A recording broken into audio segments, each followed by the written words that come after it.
Bos días a todos, gracias a Industriosa pola invitación. Eu son Chema Casanova, vou a facer esta presentación, teño un disclaimer aí. A charla foi impartida originalmente na última Fosten, a fixemos eu a miña compañeira Mayra Canal, e o título original era Getting More Use Out of Your Raspberry Pi GPU. Entón, bueno, para empezar vou facer unha breve introducción miña. Eu son desenvolvedor de software libre, traballo no equipo de gráficos de Igalia. Entón, bueno, o que vou falar nesta tarde é a miña experiencia dos últimos anos, que levo traballando na parte da pila gráfica da Raspberry Pi, que digamos o que é o manexamento da GPU. Eu traballo principalmente no que é a parte de driver de usuario. Entón, bueno, esta é a miña experiencia. Tamén levo traballando en Igalia desde que creamos a empresa, xa hai moitos anos, ano 2002. Entón, bueno, son un dos fundadores. O hardware, creo que aquí na Industriosa tedes algunha Raspberry Pi, probablemente habrá a 1, a 2, a 3, a 4 e a 5. Vale, tedes moitas, non? Eu na casa creo que debo ter unhas 10 ou 15, non sei. Unhas personais, e logo cando empecé a traballar no proxecto da Raspberry Pi, pois ao final vas collendo moito hardware, de distintos tamaños de memoria, cada unha é un cousa. Entón, bueno, o que vou centrar é na Raspberry Pi 5. Unha GPU de Broadcom, é un modelo 7.1.7, que basicamente é a mesma arquitectura que ten a Raspberry Pi 4, pero con esteroides. É unha velocidade de GPU máis, o reloxo está a máis velocidade, ten unhas melloras importantes, por exemplo, permite renderizar a 8 superficies distintas, 8 renderizadores, anterior só permite 4, o que é esperado para un dispositivo embebido. E logo mellora certas operacións básicas sobre operación de subgrupos, e a nivel de instruccións, o ensamblador que permite, pois, bueno, permite facer 4 escrituras a rexistros a vez. Entón, bueno, hai un paralelismo de que hai un operador que suma, ou outro operador que multiplica, que permite distintas operacións, entón podemos facer máis cousas. Entón, bueno, cando saiu ao mercado a Raspberry Pi 5, pois xa estaba disponible upstream, digamos, en mesa e no kernel de Linux, todos os drivers para soportar este hardware. E incorporouse logo nas versións estables, pois en mesa 23.3 e no Linux kernel 6.8. Entón, bueno, nese momento que sacou o produto ten o mesmo nivel que tíamos con a Raspberry Pi 4 dende outubro de 2023, que foi a data que se anunciou o produto. Nos, claro, cando vai existir unha Raspberry Pi 5, nese momento a partir do que podemos sacar todo o software, porque senón é adiantar as fechas de lanzamento do produto. Se empezan a ver a xente que hai nos repositorios, pois, cousas dun hardware descoñecido da Raspberry Pi. Entón, bueno, esta é unha introducción de diferentes partes que vemos na pila gráfica. Temos dous espacios diferenciados. Por un lado está o kernel de Linux, e por outro lado está o driver de espacio de usuario. O kernel de Linux o que fai é o driver do usuario lle manda un chorro de datos que ven a ser as instruccións que ten de executar a GPU, e con iso o que vai facer é vai acceder aos registros, vai a programar a GPU dunha forma básica, enviar os traballos, esperar que os traballos terminen, e cando terminen chega unha interrupción e recibimos ese resultado. Entón, bueno, na parte do kernel de Linux, nas primeiras xeracións da Raspberry Pi 1 a 3, o driver se chamaba VC4, que ven ser Videocore, que é o nome da tecnoloxía de Broadcom. E na parte do usuario, o driver que existe chamase VC4 tamén, que implementa OpenGL e OpenGL10. Na Raspberry Pi 4 e 5, cambiaron un pouco as cousas. O driver no kernel sigue existindo o VC4, pero é o que se encarga da parte do display. O display quere decir o que manda bits o HDMI. Colle unha superficie e o manda por HDMI e a comunicación. E por outro lado temos un driver novo que é V3D, que é o que se encarga do renderizado. A partir dos vértices, ao final rasteriza, e isto provoca esas superficies que logo van a ser enviadas ao display, ou non, van a ser outra vez consumidas para renderizar, que é moi normal. E logo, na parte de usuario, que é o driver de mesa, o que lle mandamos API de OpenGL e que é capaz de mandar esa información ao kernel, executando compilando shaders, que son os programas que executa a GPU, procesando todas as superficies e subindo os obxetos. Hai dous drivers, un é V3D, que implementa a API de OpenGL e OpenGLS, a versión para embebidos, non? E por outro lado, o driver de Vulkan, que é V3DV. Entón, bueno, este galimatías de siglas, e a veces é complicado porque o VC4 realmente parece que é o driver das Raspberry das xeracións anteriores, pero segue sendo o driver de display. Entón, bueno, ao final encontrades unha carpeta que se chama V3D dentro da VC4, que é o driver de 3D da gráfica da Raspberry Pi 1, 2 e 3. Entón, bueno, cando un intenta entrar en todo isto, pois, bueno, volves un pouco todo. Ahora vou falar un pouco da miña parte de expertise, non que é a parte de espacio de usuario, Mesa 3D. A outra parte da charla, que vou dala eu, non a miña compañera Mayra, que está de Brasil, entón, bueno, non puido vir a Industriosa, pero seguro que estaría encantada de vir, revisou a que fixen unha traducción correcta da presentación. Entón, bueno, que temos deso de funcionando na Raspberry Pi 5 e na 4 tamén, vale? Temos un driver que soporta de forma conformas, que pasa os test de conformidade para, segundo a estandarización de Cronos, para OpenGLES 3.1, vale? Desde o mesmo momento que sae o hardware xa está pasada esa conformance, normalmente anunciamos, aparece na web de Cromos que é un produto confidencial que vai estar disponible e logo se sabe que produto é. E por outra parte, hai un soporte non oficial de OpenGL 3.1. Básicamente, o hardware, certas funcionalidades non son soportadas, son funcionalidades que normalmente non se usan. É un tema de que os QBMaps de un tipo non funcionan, é un formato que non funcionan, pero internamente decidimos que é mellor que unha aplicación a podes executar, porque o desktop GL, o que normalmente as aplicacións nos ordenadores están programadas para utilizarse. Entón, bueno, pode pasar que casque, porque estás utilizando alguna funcionalidade que non conformas, vais ter sair un warning, pero o programa se vai executar, a estar limitados a OpenGL 2.0, que é o que deberíamos soportar únicamente. Entón, bueno, estamos traballando en facer algunha emulación por software a través da GPU para que esas cousas funcionen. Realmente faltan dúas cousas agora mesmo. E o driver de Vulkan, que no momento de lanzamento era 1.2, pois agora mesmo, en agosto do ano pasado, pois conseguimos a conformas para 1.3. Entón, bueno, que podemos utilizar últimas versións. O 1.4 que saiu recentemente, todavía non estamos no punto de anuncialo e estamos traballando en implementar pouco a pouco as extensións. Entón, bueno, a charla na FOS de o que nos centramos principalmente en un traballo de no momento que temos a conformas en funcionamento do hardware cumplindo o estándar requerido, estivemos traballando moito en melloras de rendemento, non? Xa tiñamos traballado no pasado na Raspberry Pi 4 escenarios no que o que nos limitaba realmente era o driver do usuario, executar ese driver, porque había moitas operaciones na CPU, entón non era capaz de enviar cantidad de traballo suficiente a GPU, que son escenarios nos que traballas a resolucións pequenas, se queres enviar moitos frames. No que traballamos no último ano foi escenarios de resolucións altas. Na Raspberry Pi, para min, o escenario de resolución alta renderizando 3D é Full HD. Vale. Ten capacidade para renderizar a 4K, pero, bueno, en certos casos, pois, podría ser un slideshow. Vale. Se é capaz de renderizar o desktop, digamos, o que é o entorno de escritorio a 4K e funciona razonablemente, pero non lle pidades que vos faga unha demo complexa, non? Xa veremos os resultados que temos hoxe, non?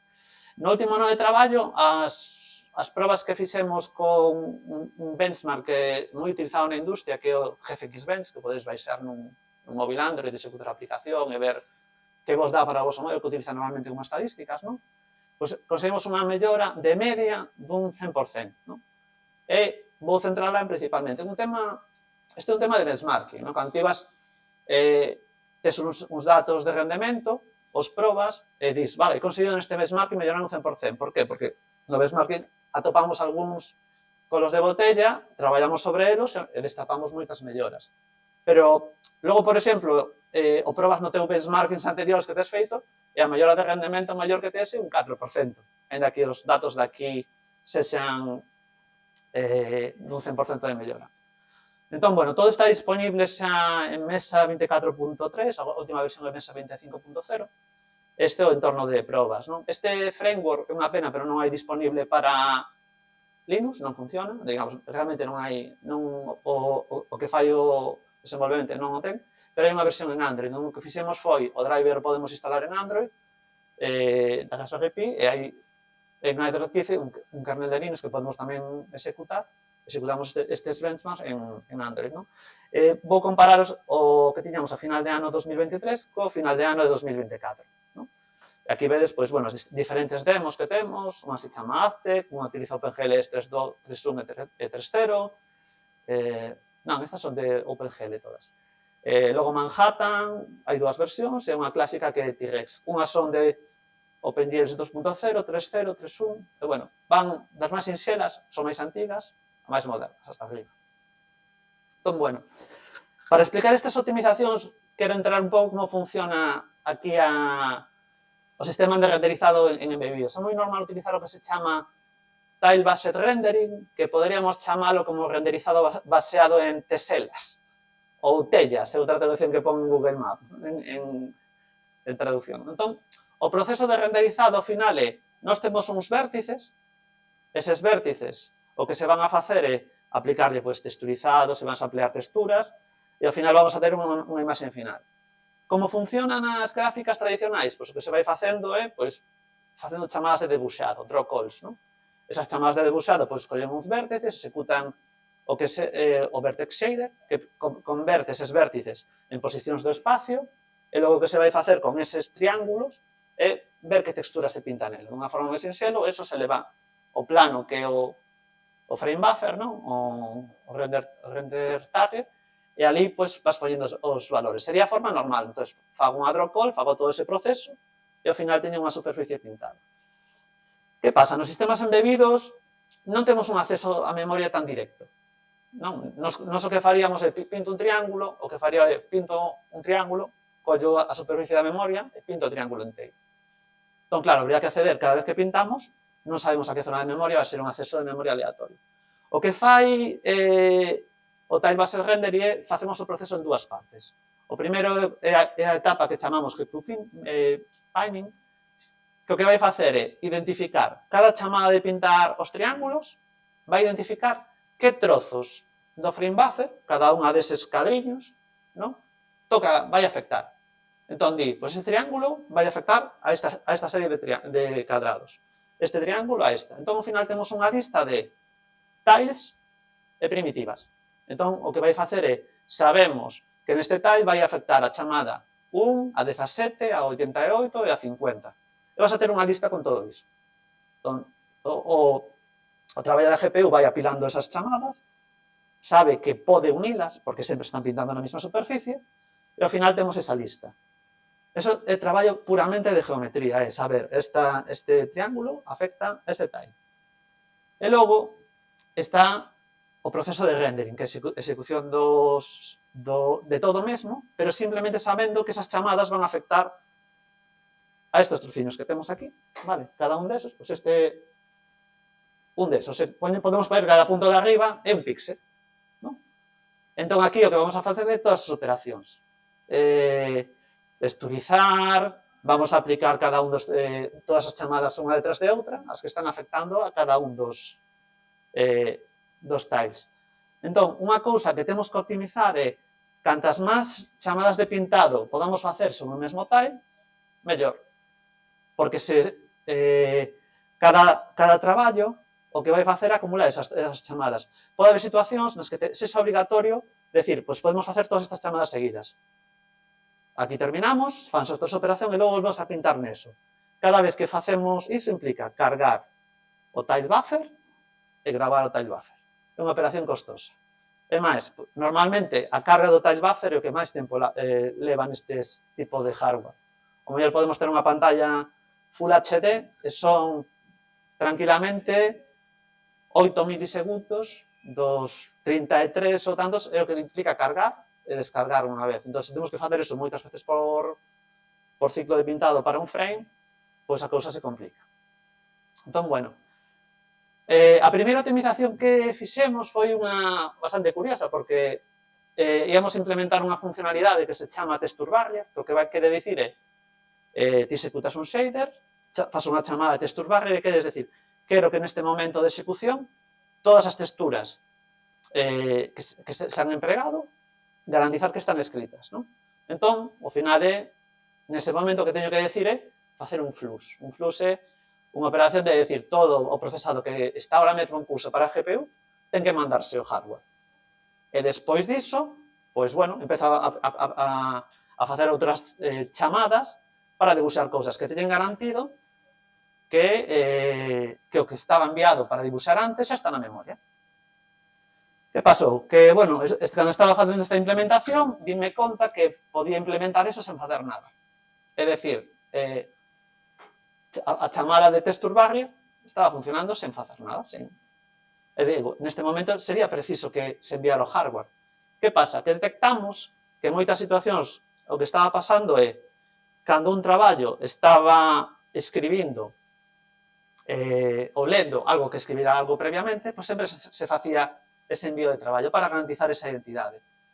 Pero había un caso que é moi normal, que cando o traballo que estuvo apilando esas chamadas de traballo está lendo algo que escribiu previamente, nese caso tamén se estaba sincronizando. Pero esa información, aínda que non estivera na memoria, estaba xa na memoria caché, que era a memoria que acababa de gravar. Por lo tanto, toda a información estaba realmente actualizada. Entón, bueno, con unha pequena modificación no código para que deixáramos pasar ese caso como un caso de sincronización feita, pois conseguimos unha mellora de rendemento nestas demos do 40%. Simplemente con esa mellora. Entón podemos ver aquí, este é o caso da demo de T-Rex, que é a que máis lle afecta ese cambio. Se pode ver que pasamos de 17 a 24 frames por segundo. Entón, notase que o segundo, a parte da dereita, vai bastante máis suave. Entón, bueno, normalmente non vemos os gráficos, nos. Son número final, executas e vas probando de vez en cando. Entón, bueno, esta foi unha mellora interesante, non? Logo, outra parte moi importante do procesamento dos gráficos é, pois, os shaders. Os shaders é, cada vez que executas unha instrucción de pintado, no fondo, vai haber algo que se vai executar para todos os píxeles, que un programa executa na GPU, que vai paralelizado por número de unidades que tes, non? Entón, podes facer programas máis rápidos, se a hora de emitilos teñen menos instrucción. Hai moitas, non sou experto en compiladores, outro compañero fixo a maior parte do traballo nesta parte, pero, bueno, como mellor hai 10 ou 15 merge requests de mellora diso, e ao final supoñen unha reducción aproximadamente dun 4% do número de instruccións emitidas, que non ten que garantizar que ter menos instruccións se xa máis rápido, pero é unha métrica que solemos utilizar, non? E ao final, todo ese traballo xunto, que é moitísimo, implica máis ou menos un 4%, casi un 4% de mellora do rendemento, non? E o número de instruccións, pois, se reduce aí no conxunto de shaders que empregamos, non? Os shaders son os programas que se ejecutan na GPU. Logo, outra optimización que é moi recomendada en embebidos, non? Moitas veces facemos debuxado na gráfica, pero hai cousas que son resultados intermedios que non van a ser utilizados nunca. Entón, medio estás pintando nunha textura, pero realmente era un depth buffer que estás utilizando no teu proceso de debuxado e ninguén o vai utilizar. Entón, cando algo non o vas a utilizar nunca máis, por defecto o hardware o que vai facer é o gravará, e logo se non o utilizas, pois, bueno, esa grabación a tes feita. Entón, a API te permite dar unha indicación, que non é obligatoria cumplirla ou non, que podes invalidar un frame buffer no teu procesamento. Unha forma clásica é colle unha textura e pode declarar inicialmente invalidada. Que quere decir? Que o que hai aí dame igual o que sexa, non? Outra forma de facelo normalmente o que fai é facer un clear, limpiar a textura, entón o hardware sabe, isto non o teño que cargar a memoria, que como vos decía antes é o que máis costa. Entón, bueno, aquí, pois, bueno, fixemos unha optimización, pois, para facer toda esa xestión de se invalidamos un buffer, normalmente se fai cos buffers de profundidade, non? Que só nos interesa no momento do procesamento, o marcamos invalidado, non o guardamos. E o tile buffer vai ter esa información sempre. Entón, isto supón un porcento de mellora, que, bueno, mellora media. Ao final, se empregas o test en particular, o 10% dun test en particular que emprega esa API. Logo, outra moi interesante é aproveitar unha optimización que se chama Early Z. Early Z o que vai facendo é descarta traballo, porque, bueno, esas zonas están pintadas, o que vas a pintar está detrás, entón, pois, o anulas directamente, non é preciso, se toda esa geometría está detrás diso, pois non o tens que pintar. Entón, bueno, que pasa? Que certas instruccións que o que fan é nos existen certas instruccións que, por exemplo, nos programas que discard. Estás dicindo no teu programa, o programa pode facer escrituras, traballar sobre as texturas, escribir tal, e en certo momento dis, todo o traballo que teño feito o descartamos. Entón, hai que como volver para atrás, non? Entón, nesas situacións, o que non podemos é utilizar o comando rlz. Entón, así estaba programado o driver, unha optimización que funciona moi ben. Que pasa? Que detectamos que esta optimización se estaba deshabilitando en algúns casos nos que realmente non era preciso. Por exemplo, detectamos que nos casos de que non temos un buffer de profundidade, pois non temos por que deshabilitala nunca. Vale? Realmente implica un procesamento máis. Entón, neses casos, se non se escribe o buffer de profundidade ou directamente non está asociado, pois, bueno, directamente o hardware podemos poñer, utiliza como se estivera a rlz. Entón, se hai un discard, nos dá igual, porque non se vai escribir no debuffer porque non podes. Entón, bueno, eso o fixemos, tal, perfecto, e logo detectamos, mira, empezan a fallar uns test de oclusión. Claro, se están as consultas de oclusión, que ti podes decirlle, se soe facer moito nos xogos, non? Que para forrarme e pintar certas cousas, o que fago é facer unha consulta de oclusión, pinto un rectángulo grande, o que ocuparía o xeito, que o mellor pode ter moita complexidade, pinto un cubo, e miro se eso se vai ver ou non no meu escenario. Se o cubo grande que representa ese obxeto que vou pintar non se ve, pois non vou mandar a procesar, porque vai estar sempre detrás. Entón, esos son as queries de oclusión. Se temos queries de oclusión activadas, tampouco podemos ter o rlz activado. Entón, bueno, eso, o sistema de test que hai de integración continua vai detectando, oye, cando este cambia, este está fallando, hai que cambiar isto.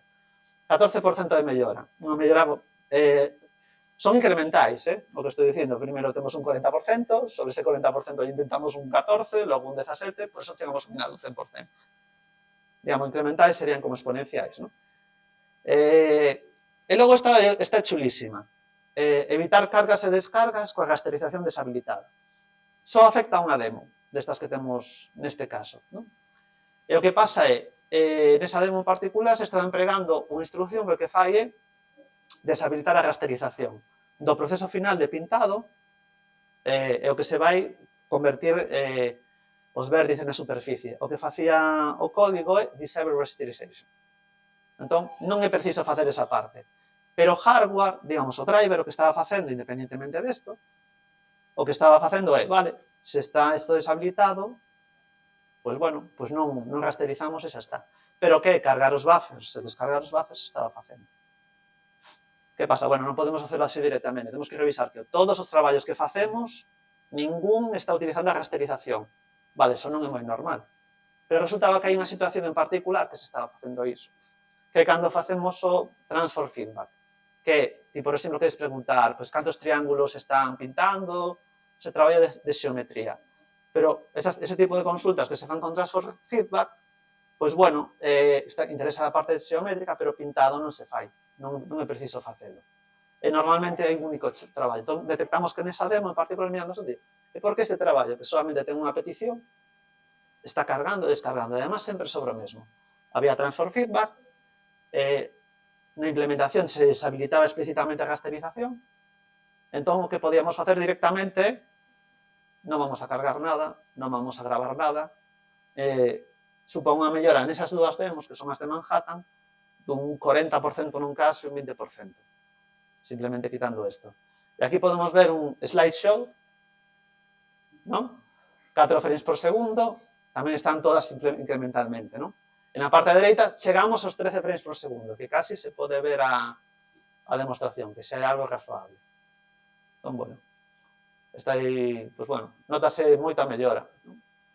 Entón, vemos, cada un dos commits que fixe referencia antes, pois vemos o distinto efecto que ten na cada unha das demos que se utilizan no GFX Bench, non? Entón, bueno, se ve moito, moi reseñable. As melloras que hai en Manhattan aquí son moi importantes, non? Entón, sobre todo se ve o impacto que ten este último cambio. Na media, pois, bueno, se ve que máis ou menos máis incremental, non? Entón, bueno, se ven casos de melloras do 300%, por eso se ve de forma tan reseñable aí. Que pasa? Aí son microoptimizacións. Logo, é verdade que logo ves o impacto real noutras demos que pegamos, de xogos de Unreal e cousas que funcionan tal, nalgúas a mellor un 30%, porque sí que utilizan esta funcionalidade, pero noutras non pasa. Entón, bueno, outra cosa das que falamos na FOSDEM foi outras integración con ferramentas de medición de rendemento para sacar información útil de onde están estes colos de botella, non? Entón, bueno, primeira que fixemos, pois, bueno, unha implementación das consultas de tempo, vale, pois cando vos non temos control do que pasa na GPU, pois mandamos traballos, os traballos terminan e nos chegan, non? Pero no momento que nos mandamos un traballo dentro do noso programa GPU, o que vai pasar é que pode haber outro traballo encolado. Entón, non podemos medir o tempo entre que mandamos o traballo e ese traballo se termina. Entón, unha das implementacións que fixemos foi a implementación das timestamp queries. O que fai isto é, basicamente, eu mando o comando, vai empezar a medir o tempo no momento que o kernel manda o traballo a GPU, e logo vai terminar de medir o tempo no momento que chega a interrupción de terminar o traballo. E logo vos podes consultar, cando queirades, canto tardou esos timestamps que estivemos pedindo, non? E, bueno, neste tempo se fixo soporte para o driver de OpenGL, xa estaba disponible o driver no caso do driver de Vulkan, dende 2024 xa. E, bueno, permite identificar estes problemas de tempos, non? Logo, unha integración con Perfecto, que é unha ferramenta para o que fai é, bueno, vou poñer incluso o máis interesante velo na gráfica, non? Temos unha liña de tempo e que vamos poñendo puntos nos que vamos a evaluar que estamos pasando por distintas funcións, non? Entón, agora mesmo, por exemplo, aquí vemos como están traballando a parte do kernel e aquí temos unha aplicación que é o GLMARK2, non, que é unha demo moi clásica que é pituco, moi sinxelo. Instrumentamos no driver para que certas funcións se poidan ver, non? Entón, por exemplo, temos aquí cando se manda un traballo, cando ese traballo termina, todas as operacións que se van vendo, pois, bueno, agora é posible utilizar, se tedes interés por que está pasando no driver gráfico, ver onde se está perdendo tempo, non? É moi útil, por exemplo, non somente para nós como desenvolvedores do driver gráfico, senón outro día un compañeiro que traballa en browsers, non? Decía, por que na Raspberry Pi me vai lento aquí? Ao final revisamos e, mira, que o traballo que está facendo a GPU para mandar non te dá para o próximo frame, entón, por maxia, en vez de facer a 60 frames por segundo, vas a 30. Porque sempre vas retrasando, entón non che dá, tardas dos 33 segundos que tes de marxe, tardas 50 en renderizar. Entón sempre se perde un frame. E por eso vai a metade de golpe. Se consigues arañar aí como 10 segundos, vais a cambiar de 30 a 60 frames por segundo. Entón, bueno, e logo esta parte un pouco é o traballo que fixemos no kernel neste tempo, non? Unha das funcionalidades de performance máis interesantes que fixemos de mellora de rendemento, que fixo a miña compañera Maíra, é implementar o soporte de superpages. Que é isto? Pois, bueno, a gráfica da Raspberry Pi, na Raspberry Pi 4 e 5, soporta o que son páxinas de 4K, 64K, que se chaman Big Pages, e logo de 1 MB de superpages. Que é unha páxina? Bueno, normalmente, cando xestionamos memoria, as páxinas depende, non? Por exemplo, se trabades na Raspberry Pi 5, as páxinas por defecto son de 16K, vale? No espacio de usuario do kernel normal, non? A GPU, as páxinas son de 4K, seguen sendo de 4K, entón, sempre que lle pidas o kernel unha, vas a ter 4, vas a reservar 4. Pero, bueno, eso é outra cousa, el xestiona así. Entón, bueno, eso que permite? Pois podes xestionar de forma única bloques de memoria continua, ou de 64K ou de 1 MB. Isto o hardware o soportaba, pero non o empregamos, non? Entón, que ventaxas ten isto? Pois, bueno, se teño un obxecto que ten un tamaño de 1 MB ou de 2 MB, e teño as superpages, podo reservar unha páxina de 1 MB, outra de 1 MB, e a hora de xestionar os accesos a eses obxectos, non teño que andar navegando por 3 niveis da tabla de páxinas para acceder a cada unha das posicións de memoria. Simplemente accedo a tabla de páxinas e é unha superpage, entón sabes que o megabyte que tes seguinte, a hora de xestionar a memoria non son 3 saltos para acceder a él. Entón, bueno, supón unha mellora na reducción de accesos a MMU, que é a que xestiona a tabla de páxinas, o que nos permite o acceso á memoria virtual no espacio de tal. E, bueno, o problema que temos é que hai que reservar un bloque continuo de memoria. Este está solucionado, implementado no kernel 6.23. Entón, bueno, que hai que facer? Pois, por defecto, a infraestructura de reserva de memoria compartida, só permite reservar anacos de tamaño pixels. Por defecto, ou 4, na Raspberry Pi 4, ou na 5, que son de 16. Todo iso que se fixo foi, se creou un novo punto de montaxe, que permitimos poñer o tamaño que queremos de páxina. Entón, se emprega unha tecnoloxía que é Transparent Hub Pages, que permite xestionar dentro do kernel estas páxinas grandes, aí o soporte do kernel, non? Entón, a hora de xestionar un bloque de continua, o importante é onde situar esas page table, que basicamente son cada entrada na tabla de páxinas, que representa unha páxina. Entón, ahora que podemos facer é, con 16 entradas de páxinas de 4K, representamos unha big page, e con 256, unha super page, non? Unha das cousas que houve que facer neste traballo foi cambiar o aliñamento da memoria virtual. Vale, nós temos un espacio de memoria virtual na GPU de 4 GB. Ese é o tamaño máximo que podemos, non? Pode estar representando nese espacio, o aliñamento que tiñamos previo era 128K. Eso que quería decir. Era por temas de seguridade. O chip ten un soporte para protección de memoria, para que outro usuario non acceda, eso está mapeado por trozos de 128. Entón, cada obxecto que se reservaba se aliñaba para aproveitar esa característica, que no fondo tampouco se empregaba. Estaba disponible, pero non se utilizaba. Entón, o que houve que facer é cambiar todo o aliñamento o mínimo posible para aproveitar o máximo posible ese espacio virtual. Porque senón cada vez estábamos perdendo virtualmente, que é distinto que o espacio real, reservamos 4K, pero eso nos ocupa no noso espacio 128, ainda que só 4K están soportando con memoria real, non? Entón, bueno, a implementación disto, no caso medio, que todas as trazas que temos nos de aplicacións, as trazas simplemente son grabación de comandos OpenGL, que executase sempre dado mesmo, non? Pode ser un xogo 30 segundos ou un minuto. A mellora media é un 33. Bueno, non é demasiado despois de todo o traballo feito, pero é razoable. Que pasa?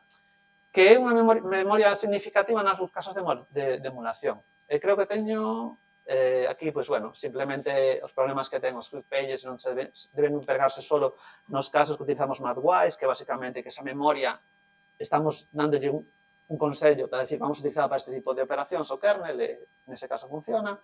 E vamos a ver o caso onde a mellora é moi sustancial, non?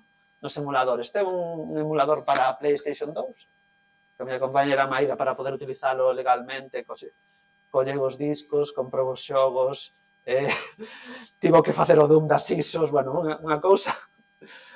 Entón, bueno, aquí se pode ver, por exemplo, o tempo que tarda, este é o tempo de pintado por frame, 280, con Super Pages baixamos a 100.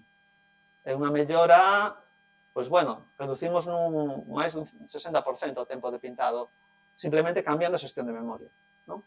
Logo, creo que é o caso do Resident Evil 2, e tamén se ve máis ou menos, non? Hai 60 frames por segundo, 85. O xogo vai razonablemente ben, pero no outro é un slideshow contra outra cousa, non? Entón, bueno, aquí pode entrar un pouco en detalles de implementación, na parte de aplicación de Transparent Hub Pages, non? Había un problema que Transparent Hub Pages traballa con páxinas de tamaño de 2 megabytes, a nos interesaban as de 1 megabyte. Entón, bueno, isto é debido a que cando teñen o traballo do PMB, que basicamente é Page Medium Directory, que hai varios niveles de páxinas, está o superior, o medio e o da baixo, non? E o TMB é o que podes direccionar con unha páxina, unha tabla de 4K que ten o seu nivel varias tablas de 4K todas elas, non? Que son 2 megabytes. Entón, se empregou o multisize Transparent Hub Pages que permitía estes tamaños, non? Se introducía a posibilidade no noso traballo de reservar bloques que teñan distinto tamaño da páxina base, non? Se crearon dous parámetros do kernel que se poden ver mellor aquí, non? Se pode definir unha política, non? Para a hora de que sempre se aplique o uso de Hub Pages, claro. O tema é, cando vas a facer unha reserva de memoria, eu digo, vou reservar 1,5 megabytes. non? Entón, ten que decidir que vou utilizar aquí, páxinas de 4K, de 1 megabyte, do que sexa, non? Entón, se pode definir políticas de que, mira, se o tamaño é superior ao que vas a facer, pois todas esas van a páxinas de 64K. Ou se son de máis de 1 megabyte, reserva páxinas de 1 megabyte, que sería o lógico. Entón, bueno, estes parámetros o que permiten é poñer esa lógica, non? No primeiro caso, por exemplo, de 16 a 64 vai aplicar sempre a política de utilizar tamaños distintos de páxinas, noutros casos vai a coller o heredado do que lle toque, e logo, finalmente, por exemplo, entre 1 e 2 megabytes, pois non vai empregar este tipo. Entón, bueno, aí podes aplicar distintas políticas como queramos. No noso caso é obxectos de tamaño de máis de 1 megabyte, vas a empregar páxinas de isto. Aí, por exemplo, habría discusión, se eu vou a reservar 1,1 megabytes, non? Que pasa? Reservo dúas de 2 megas ou reservo de 64? Pois, bueno, aí é onde está o balance de canta fragmentación interna vou permitir no meu sistema, non? De que políticas? Por exemplo, é lógico probablemente que se pasas de 1 megabyte, de 1 megabyte e medio, tería lógica hacer dos de 2 megabytes. No outro caso, mellor non. Vale, pero aí hai que facer métricas xa, probando con aplicacións. E, bueno, isto é o que falamos na FOSDEM. Se queredes preguntas sobre especificamente performance da Raspberry Pi ou de calquera cousa sobre o desenvolvemento do driver, estou a vosa disposición.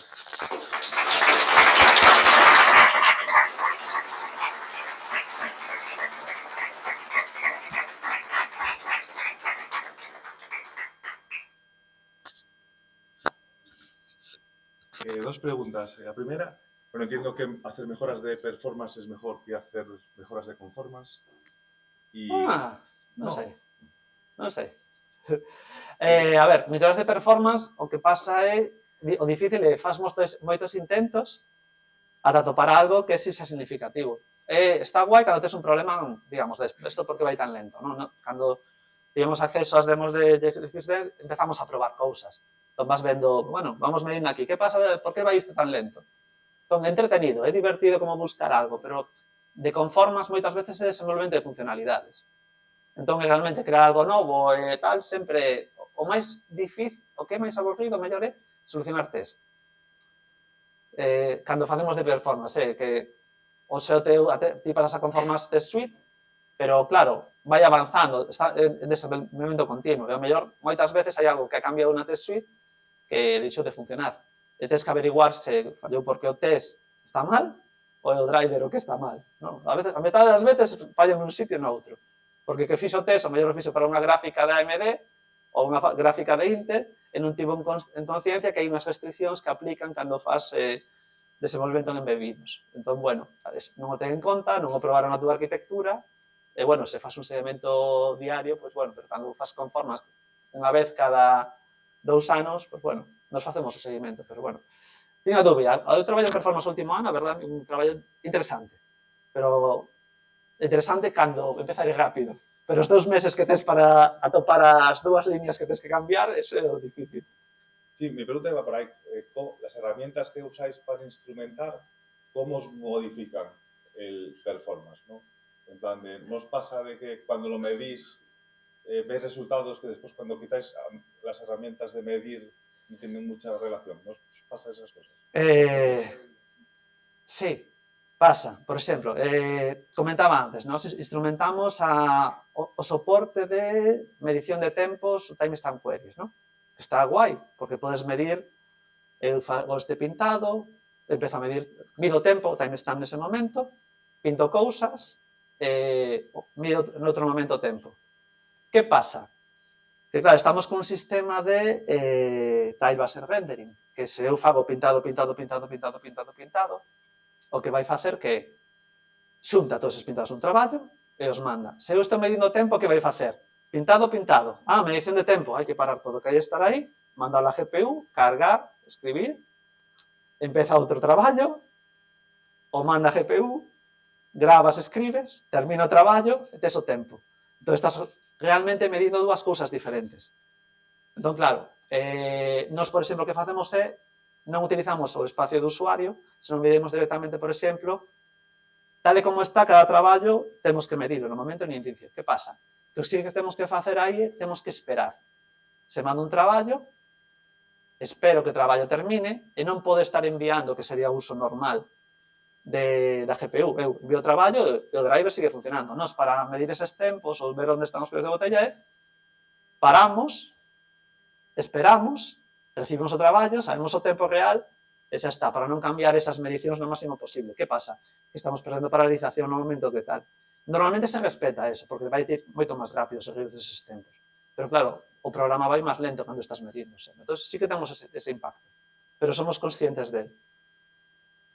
E logo, bueno, no momento que empezas a depurar no kernel, pues bueno, tamén pasan cousas. No, muchas gracias.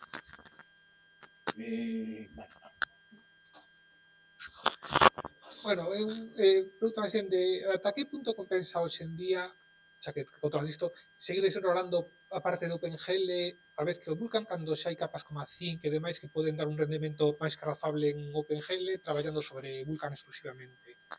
Sigue compensando ou non? Mira, nos agora mesmo, por exemplo, é unha pregunta que nos fan de vez en cando, non? Nos o rendemento que temos con Zinc ahora mesmo máis baixo.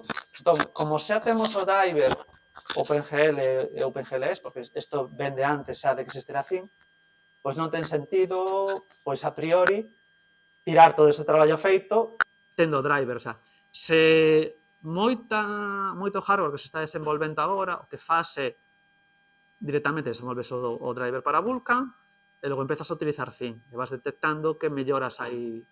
Eu sei que outra xente da empresa, no grupo de gráficos, sí que está traballando con Zinc porque non teñen drivers de OpenGL. No noso caso, temos. Entón, vai máis rápido, sí. De vez en cando, alguén nos di, oye, o driver de Zinc agora deixou de funcionar. Vale, pero claro, non o probamos día a día porque sabemos que o de Zinc non nos vai tan rápido. E ás veces, por exemplo, algunhas restriccións que ten de cousas que lle pide o driver de Vulkan non están soportadas no driver de Vulkan da Raspberry Pi. Porque claro, o soporte de embebidos é relativo, que falamos co desenvolvedor e, mira, podes aliserar este requisito na Raspberry Pi e o fan directamente. Pero a veces é o tema de que pide cousas que non están soportadas. Ben, porque o hardware non o soporta realmente, e o tens que emular, e Zinc todavía non emula, e nós estamos emulando o noso driver, e habría que mover eses comportamentos dun lado para outro. Pero, bueno, hoxe en día non me plantearía, se teño que facer un driver, faría de Vulkan e logo trataría de utilizar Zinc nese caso. O resto lle pasa un pouco igual, os que teñen driver de OpenGL o manteñen. Sí, se mantén. E se desenvolve. Nos, realmente, por exemplo, últimamente, o driver de Vulkan está... Hai cousas que no driver de OpenGL que non están de performance, hai cousas que nos falta de probar, de migrar o driver de Vulkan, e funcionalidades que están no de Vulkan, pois os vamos movendo, porque o que nos move moito aí é tema de performance. O mellor en Vulkan precisamos isto, e logo hai que implementarlo en OpenGL. Son distintos, pero casi a veces segundo o que pidan os usuarios. Os usuarios queren, nos emuladores, queremos ler texturas desta forma, ou queremos isto que non está soportado, pues vamos a ver se podemos emular, ou se podemos optimizar. Pues, bueno, depende moito deso. Tamén facemos moito traballo porque o desktop vai lento desta forma. Entón, claro, o desktop ten que ir rápido, entón buscamos como, pues, mellorar, estudiar eses casos e decir, mira, con esta extensión melloramos o rendemento, porque o poden utilizar. Sí. Gracias.